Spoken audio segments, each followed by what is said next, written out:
Ambassador Marcus Thorne stood before the observation window of the diplomatic shuttle Meridian, watching the Krillian capital station grow larger against the backdrop of purple nebulae. At 53, Marcus had spent 30 years studying alien cultures through Earth's cloaked observation network, dreaming of this moment. First contact. The beginning of humanity's place among the stars. Beautiful, isn't it? Director Helena Voss approached from behind, her reflection appearing in the reinforced glass. As head of Earth's diplomatic corps, Helena had handpicked Marcus for this mission. Her silver hair was pulled back in a tight bun, her expression carrying both pride and concern. Marcus nodded. 80 years of watching from the shadows. Today, we finally step into the light. The Krillian station resembled a massive crystalline flower, each petal glowing with bioluminescent energy. 6 alien species called this station home, all subjects of the Krillian sovereignty. According to Earth's intelligence, the Krillians ruled through a combination of technological superiority and psychological dominance. They crushed rebellions not with overwhelming force, but by making examples of those who dared resist. Captain Reeves reports all security protocols are active, Helena said, reviewing her tablet. Though I still think we should have brought more than one escort ship. Peace doesn't arrive with an armada, Marcus replied, adjusting his formal diplomatic sash. The navy blue fabric bore Earth's new symbol, an olive branch wrapped around a globe. We're here to prove humanity seeks cooperation, not conquest. Captain James Reeves entered the observation deck, his military uniform crisp despite the long journey. Ambassador, we'll be docking in 15 minutes. The Krillians have assigned us Base 7. Their security forces will escort you directly to the High Chancellor's chamber. Something in Reeves's tone made Marcus turn. You sound concerned, Captain. Base 7 is in their military sector, sir. Not the diplomatic quarter. Reeves's jaw tightened. And they've denied our request to accompany you inside. You'll be alone with them. Helena frowned. That wasn't the agreement. We specifically requested. They claim it's a sign of respect, Reeves interrupted. No weapons in the Chancellor's presence, not even guards. It's apparently a sacred Krillian tradition. Marcus considered this. Every briefing, every cultural analysis had mentioned Krillian pride in their traditions. Refusing now might insult them before discussions even began. Then I'll respect their customs. This is about building trust. Marcus, Helena began. I've spent 3 decades preparing for this, Helena. I know the risks. Marcus smiled, though it didn't quite reach his eyes. Besides, what would killing Earth's first ambassador accomplish? They'd gain nothing but humanity's eternal enmity. The Krillians are pragmatic. They'll deal fairly. The shuttle shuddered as docking clamps engaged. Through the window, Marcus watched Krillian soldiers assembling in perfect formation. Their armor shimmered with that same bioluminescence, making them look like living statues carved from opal. Each stood nearly 7 feet tall, their 3-fingered hands resting on plasma rifles. Rather heavily armed for a peaceful reception, Reeves muttered. The airlock hissed open. A Krillian officer stepped through, his face hidden behind a ceremonial mask of bronze and jade. When he spoke, the translator implant in Marcus's ear rendered the clicking, whistling sounds into cold, formal English. Ambassador Thorne. The High Chancellor awaits. You will follow. Marcus straightened his sash and took a deep breath. Helena grabbed his arm. If anything feels wrong, activate your emergency beacon. We'll come for you. I know. Marcus squeezed her hand, then followed the Krillian officer into the station. The corridor beyond was darker than expected, lit only by those eerie bioluminescent strips running along the walls. Marcus's footsteps echoed in the silence. No diplomats lined the halls. No welcoming committee. Just more soldiers, standing at attention every 50 feet, watching him pass with inscrutable expressions behind their masks. They ascended through 3 levels via a gravity lift, then walked another 100 meters through increasingly narrow passages. The air grew colder. Marcus's breath formed small clouds. His instincts, honed through years of negotiation, screamed that something was profoundly wrong. But he'd come too far to turn back now. Earth needed this alliance. Humanity needed to prove it could coexist with the galaxy's established powers. Finally, they reached a circular door etched with Krillian glyphs. The officer pressed his palm against it, and the door spiraled open. Inside, the chamber was vast and empty save for a raised platform in the center. Upon it sat High Chancellor Qven, his body draped in robes that seemed to shift between colors. Unlike his subordinates, he wore no mask. His face was angular, almost reptilian, with eyes that reflected light like polished obsidian. Ambassador Thorne, QRVN's voice bypassed the translator, speaking perfect English. Humanity finally emerges from hiding. Marcus walked forward, stopping at the base of the platform. High Chancellor. Thank you for this audience. Earth comes in peace, seeking. Seeking what? QRVN stood, his robes flowing like liquid. Seeking membership in a galaxy you've spied upon for generations? Seeking equality with species who've claimed the stars while you cowered on your single world. The doors sealed behind Marcus with a heavy thud. More soldiers emerged from alcoves he hadn't noticed, surrounding the platform. Marcus's hand drifted toward his emergency beacon. We observe to learn, Marcus said carefully, keeping his voice steady. To understand the customs, politics, and dangers before making contact. Surely you can appreciate such caution. Caution. QRVN descended the platform, each step deliberate. I see fear. I see a species that knows its place and wishes to pretend otherwise. The galaxy has an order, Ambassador. The strong rule. The weak serve. Humanity arrives now because you believe you've become strong. But you're wrong. High Chancellor, if you have grievances, we can address them. That's why I'm here. To build understanding, too. You're here to die. The words hung in the cold air like frost. Marcus's hand flew to his beacon, pressing the activation sequence. A brief blue pulse flashed from his wrist device, transmitting at faster-than-light speeds toward the meridian, toward Earth, toward anyone who would listen. Then the first plasma bolt struck him in the chest. Marcus fell, his vision fracturing into kaleidoscope patterns. Pain screamed through every nerve, but some distant part of his mind remained analytical. This was planned. This was deliberate. This was a message to humanity and to the entire galaxy. As darkness claimed him, Marcus's last conscious thought was a simple one: Helena, prepare them. Prepare everyone. His body went still. The chamber fell silent. High Chancellor QRVN looked down at the dead human, feeling nothing but satisfaction. Another primitive species, put in its place. Another potential rival, eliminated before it could challenge Krillian supremacy. Broadcast this to every species under our domain, QRVN commanded. Let them see what happens to those who presume equality with the sovereignty. The soldiers activated their recording devices. The message would travel across the galaxy within hours. The Krillians expected fear, submission, perhaps some angry diplomatic protests that would eventually fade. They had no idea they'd just awakened something that hadn't truly been tested in 2 centuries. Something that had spent those centuries building, preparing, and waiting in the darkness. They'd awakened humanity's wrath. And humanity, as the galaxy would soon learn, did not forgive. The emergency beacon signal reached Earth Command exactly 4 to 7 seconds after Ambassador Marcus Thorne's heart stopped beating. What followed was not panic, but something far more dangerous: cold, calculated rage wrapped in military precision. General Patricia Wolfe stood in the Situation Room buried 300 meters beneath the Rocky Mountains, watching the decoded transmission play for the 3rd time. Marcus's final moments. The plasma bolt. The calculated cruelty in High Chancellor QRVN's expression as he ordered the execution broadcast across the galaxy.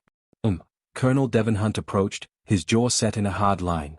All fleet commanders are standing by for your orders. The Prometheus protocol is ready for activation. Patricia didn't respond immediately. She was 61 years old, a veteran of the Water Wars and the Lunar Rebellion. She'd seen humanity at its worst and best. But she'd never imagined she'd be the one to give this particular order, the one Earth's military had drilled for but prayed would never come. How long has it been since Prometheus was designed? She asked quietly. 63 years. Updated every 5 years as technology advanced. 63 years of preparation for a war we hoped would never happen. Patricia turned from the screen, her eyes hard as granite. Marcus believed in peace. He died believing we could coexist. The Krillians just proved that some species don't want peace, they want submission.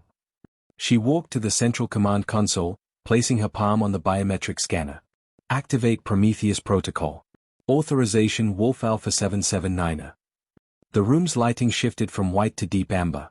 Across Earth, Luna, Mars, and every human settlement throughout the solar system, similar changes occurred.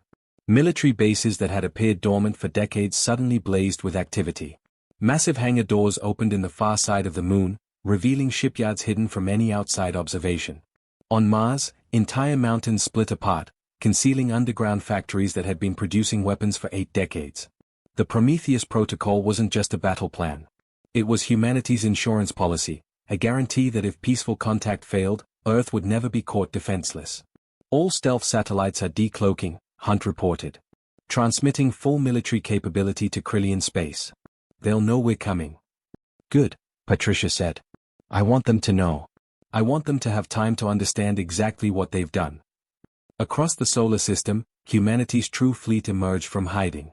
The ships that had escorted Marcus, the diplomatic vessels, the lightly armed escorts, those had been for show. These were different.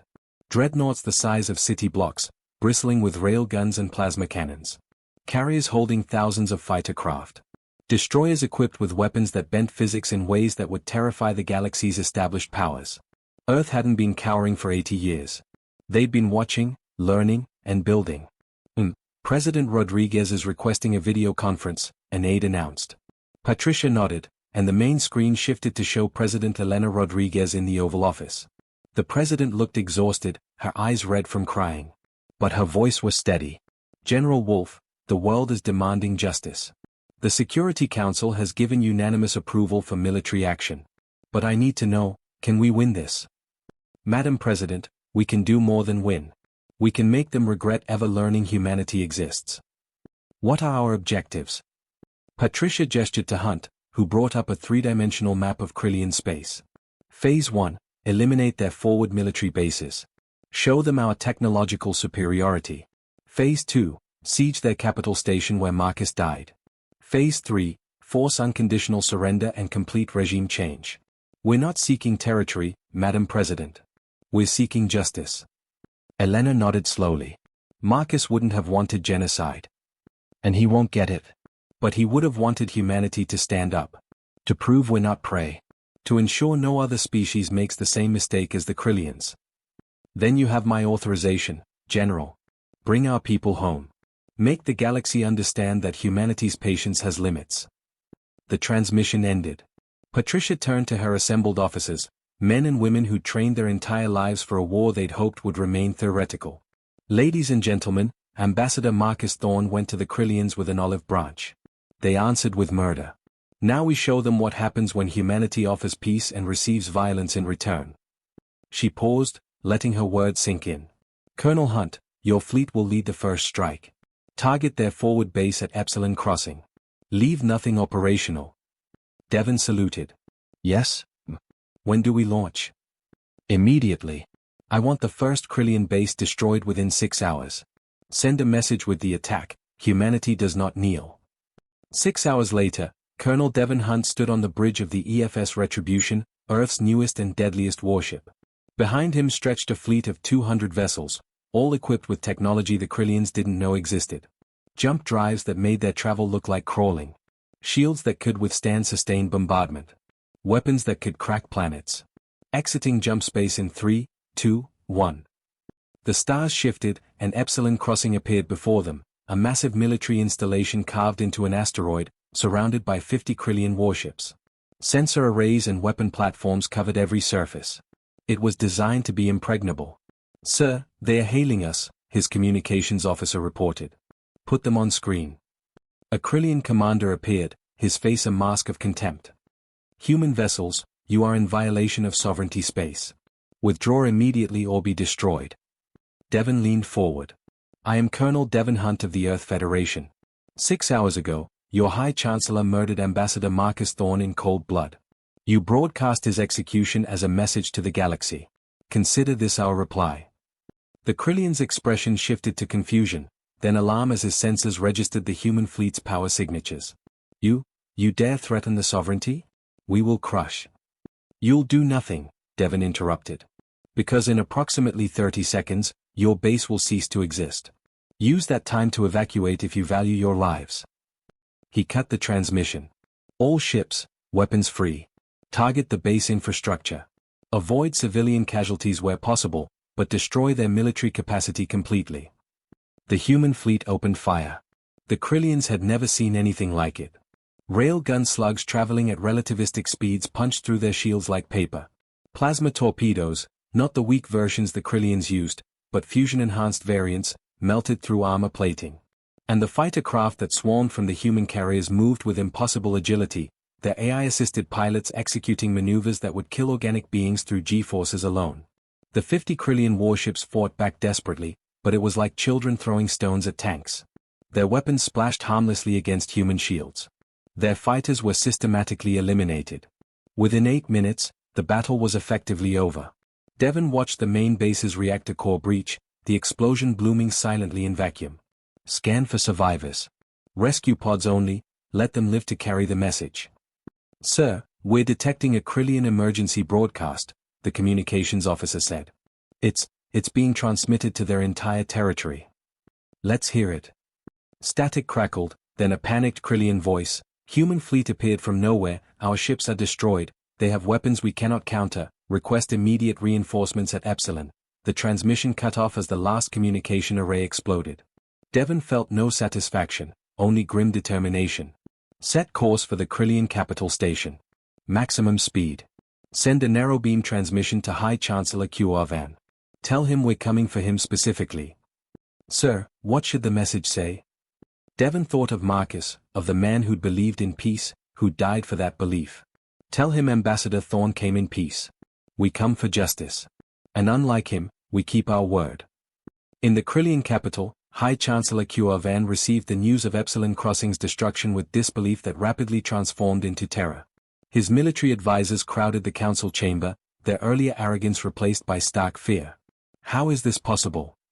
Prime Executor Zaxthar demanded, his scales shifting to stress colors. Our intelligence said humans possessed basic interstellar capability at best. These ships, these weapons, they're generations beyond anything we've encountered. They were hiding, Qarvan whispered, the realization hitting him like a physical blow. 80 years of observation. They weren't cowering. They were studying us, learning our weaknesses, building their strength in secret. And I gave them reason to reveal it. What do we do? Another advisor asked. Our nearest battle fleet is 3 days away. The humans will be here in hours. Qarvan stood, his robes no longer seeming majestic but suddenly fragile. Activate all defensive stations. Recall every ship within 1 day's travel. And he paused, the words bitter on his tongue. Prepare evacuation protocols for essential personnel. You're abandoning the capital. Zaxthar stared in shock. I'm being realistic. We killed their ambassador. They're not coming to negotiate. Qarvan's voice hardened. But even if we fall, the sovereignty will endure. This is one species, one fleet. We control dozens of star systems, hundreds of worlds. Let them have their revenge. We'll rebuild and crush them when. Sir. An officer burst into the chamber. We're receiving a transmission. It's from Earth. It's addressed to you personally. Qarvan's throat tightened. Play it. The chamber's main display activated, showing not a military commander but an older woman in a dark suit. Her expression was calm, almost serene, but her eyes held an intensity that made Qarvan's blood run cold. High Chancellor Qarvan. I am Ambassador Sienna Cross, successor to Marcus Thorn. I speak for Earth and all humanity when I say this. You murdered a good man. You broadcast his death as entertainment. You believed humanity would cower. You were wrong. She leaned forward slightly. Our military fleet is en route to your station. You cannot stop them. Your defenses are inadequate. Your ships are inferior. You will lose. But Earth does not wish for genocide. Marcus wouldn't have wanted that. So I offer you one chance, one opportunity to save your people from total annihilation. The transmission paused for effect. Surrender. Unconditionally. Present yourself and every individual involved in Marcus's murder for trial under Earth law. Dismantle your military forces. Release every species you hold in subjugation. Do this, and your people may survive. Refuse, and we will do what you did to Marcus, we will make an example of you. The difference is, we will ensure every species in this galaxy watches and understands, humanity is not prey. We are not weak. And we never, ever forget. The transmission ended. Silence filled the council chamber. Finally, Zaxthar spoke, his voice hollow. We cannot surrender. The sovereignty has never surrendered. We would become a joke, a cautionary tale. We already are, Qarvan interrupted quietly. The moment I ordered Marcus's death, I sealed our fate. I thought I was demonstrating strength. Instead, I revealed our greatest weakness, our arrogance. He looked around at his advisors, seeing fear in every face. These were the same officials who'd cheered when Marcus died, who'd praised the show of dominance. Now they understood the cost of that decision. Send a response to Ambassador Cross, Van said. Tell her we require time to consider. No. A new voice spoke from the chamber entrance. Everyone turned to see a young Krillian female entering, Ambassador Lyss, one of the few who'd argued against murdering the human envoy. She walked forward with calm determination. High Chancellor, you don't have time. The human fleet will arrive in 4 hours. Every minute you delay is a minute more of your people in danger. And for what? Pride? The same pride that started this catastrophe? You dare? Zaxtar began. I dare because someone must. Lyss snapped. Marcus Thorne died because we were too proud to see humans as equals. How many more Krillians will die because we're too proud to admit we were wrong? Van stared at her, then at the frozen image of Ambassador Cross on the display. In that moment, he saw two paths clearly. One led to continued war, to destruction, possibly to the extinction of Krillian civilization. The other led to humiliation, but survival. He'd made the wrong choice with Marcus. He wouldn't make it again. Send the surrender, he said quietly. Unconditional terms. And his voice cracked. Prepare to broadcast my confession to the galaxy.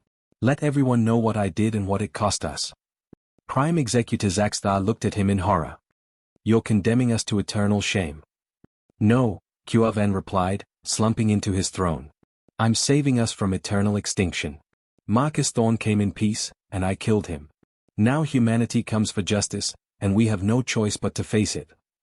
The message transmitted to the approaching human fleet: we surrender. Please, mercy for our people. On the bridge of the Retribution, Colonel Hunt received the message and smiled grimly.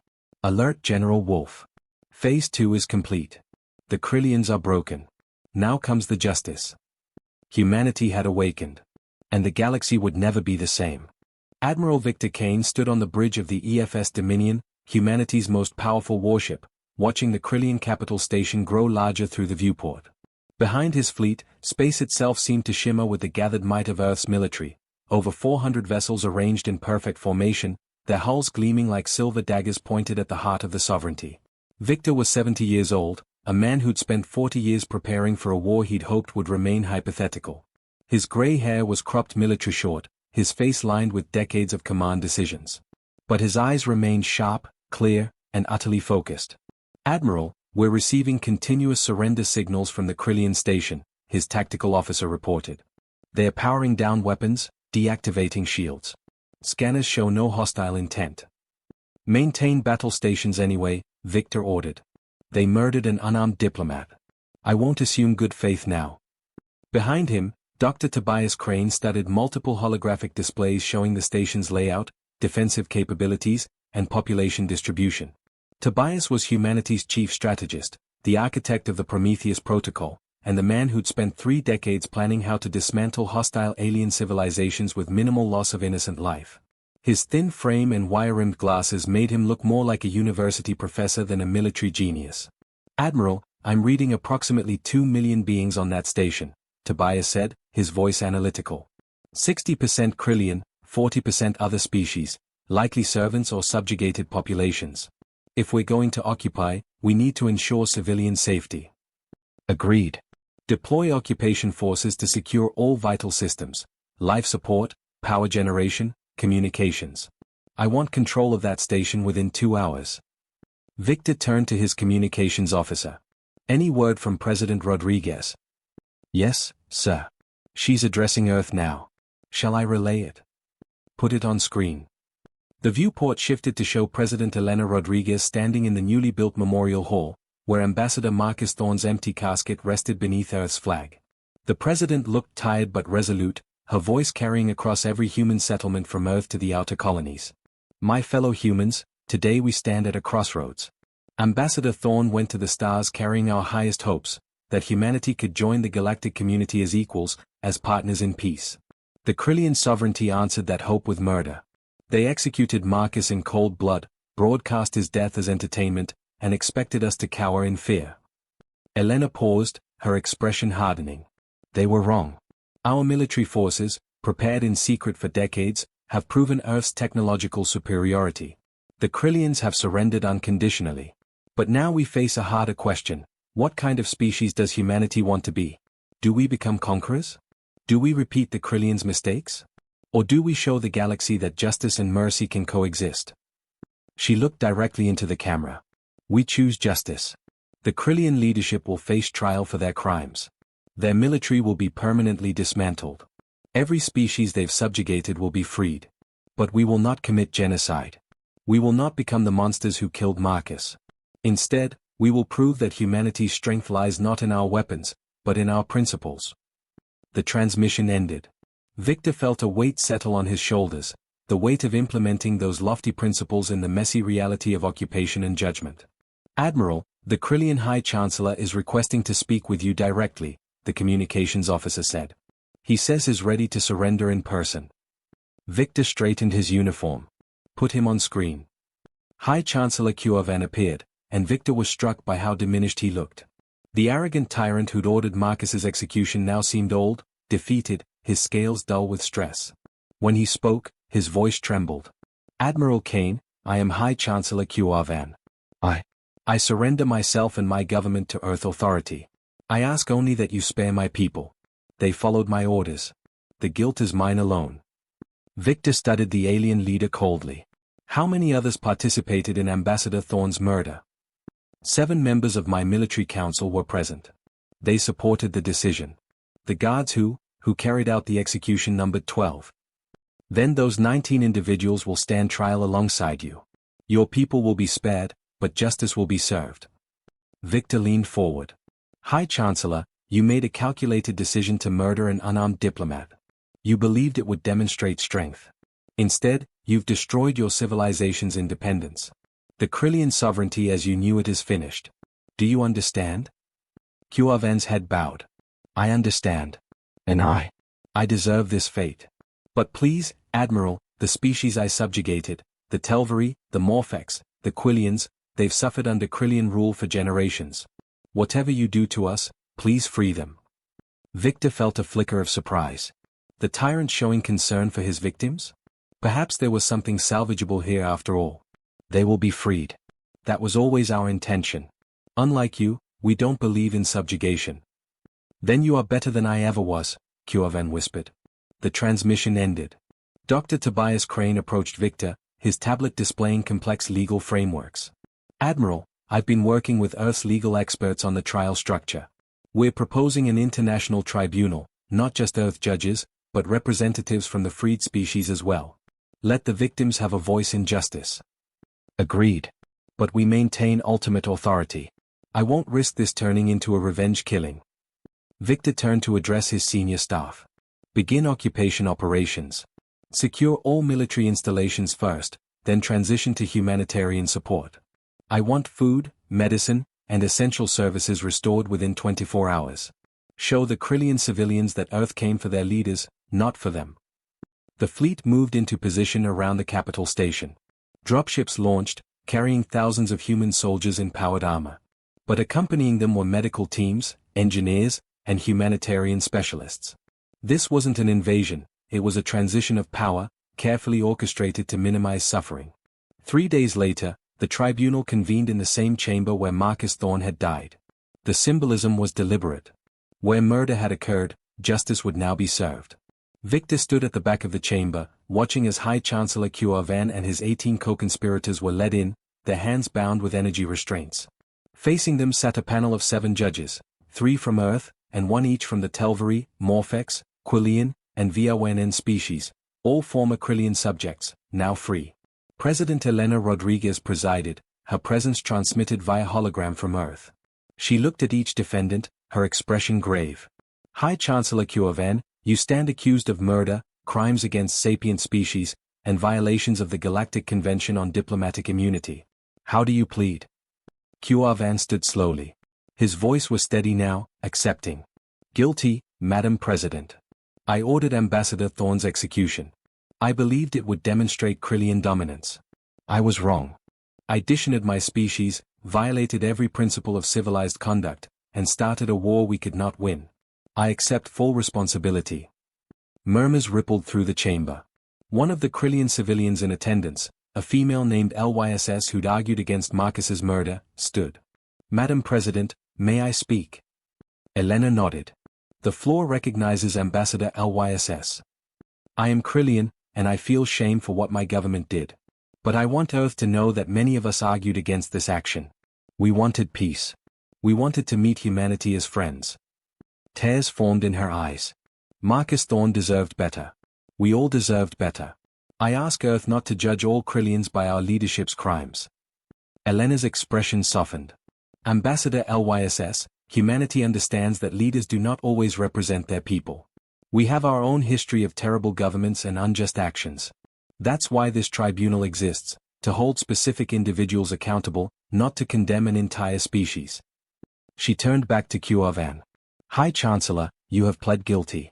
Before sentencing, do you have anything to say to Ambassador Thorne's family, who are present via transmission from Earth?"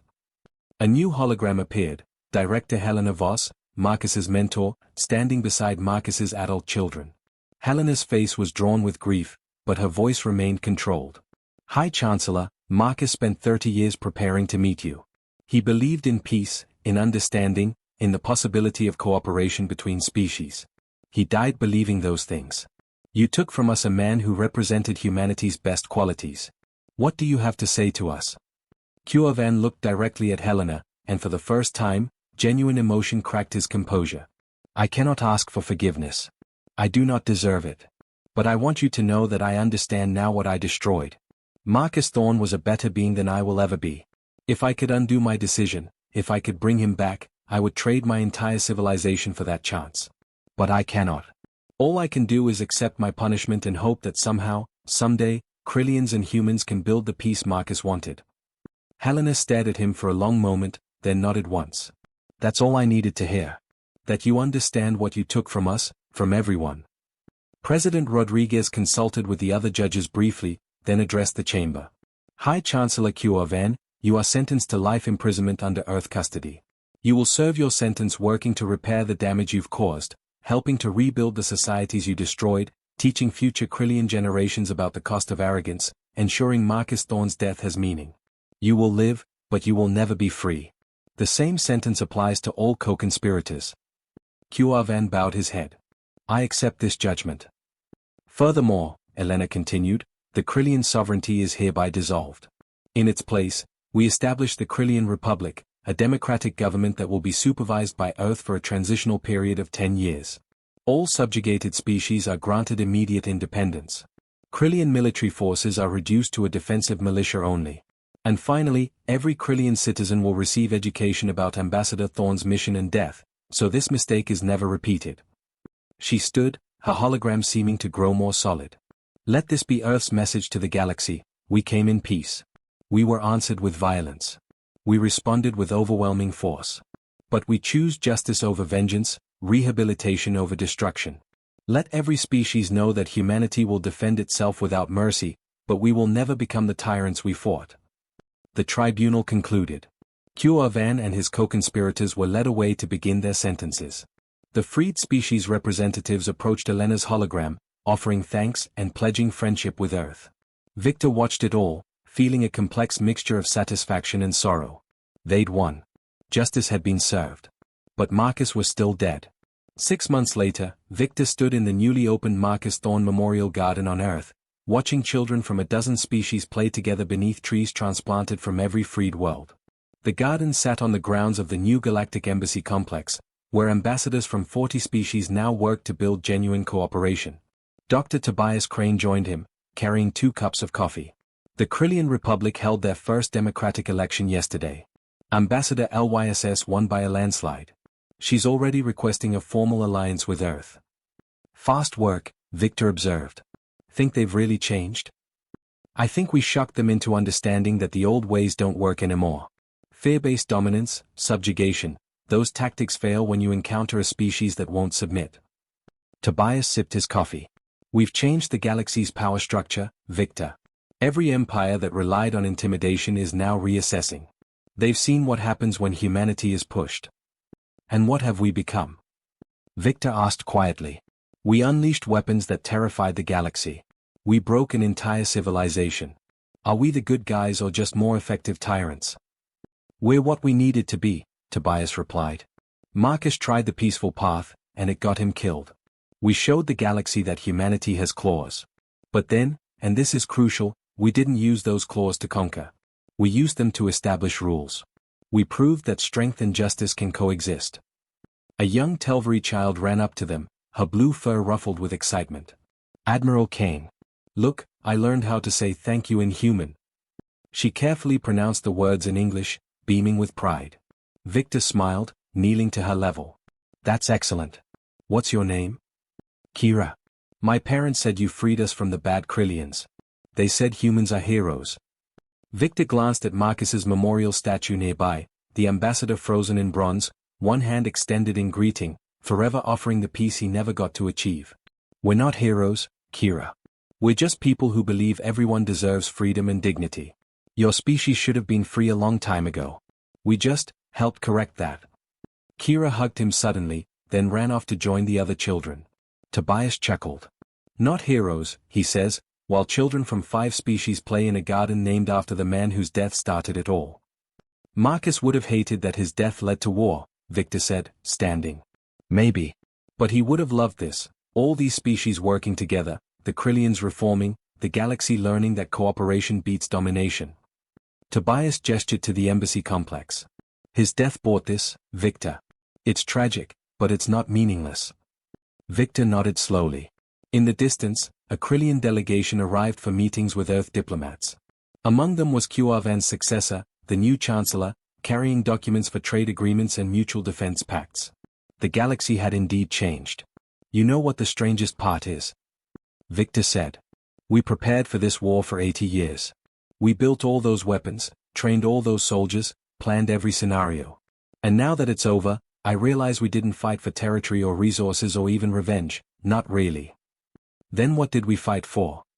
Victor looked at Marcus's statue again, at the extended hand that no one had taken. We fought for the right to be taken seriously. For the principle that you can't murder peace and expect no consequences. We fought so that the next ambassador humanity sends, to any species, anywhere, knows they'll be protected. That Earth keeps its promises, both to seek peace and to avenge those who die trying to make it. And now every species in the galaxy knows it too, Tobias said. The Krillians made an example of Marcus. We made an example of them. The difference is our example teaches cooperation. Theirs taught only fear. A gentle breeze rustled through the garden, carrying the scent of flowers from a dozen worlds. Victor remembered the moment he'd received news of Marcus's death, the cold fury that had filled him, the determination to make the Krillians pay. They had paid, not with extinction, but with transformation. Perhaps that was the truest victory, turning enemies into students, teaching tyrants to govern justly, showing the galaxy that humanity's strength lay not in destruction but in the courage to build something better from the ruins of war. Come on, Victor said, finishing his coffee. We have a diplomatic reception with the Morphex delegation.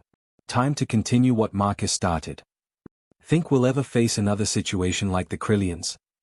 Tobias asked as they walked toward the embassy. Victor considered this. Probably.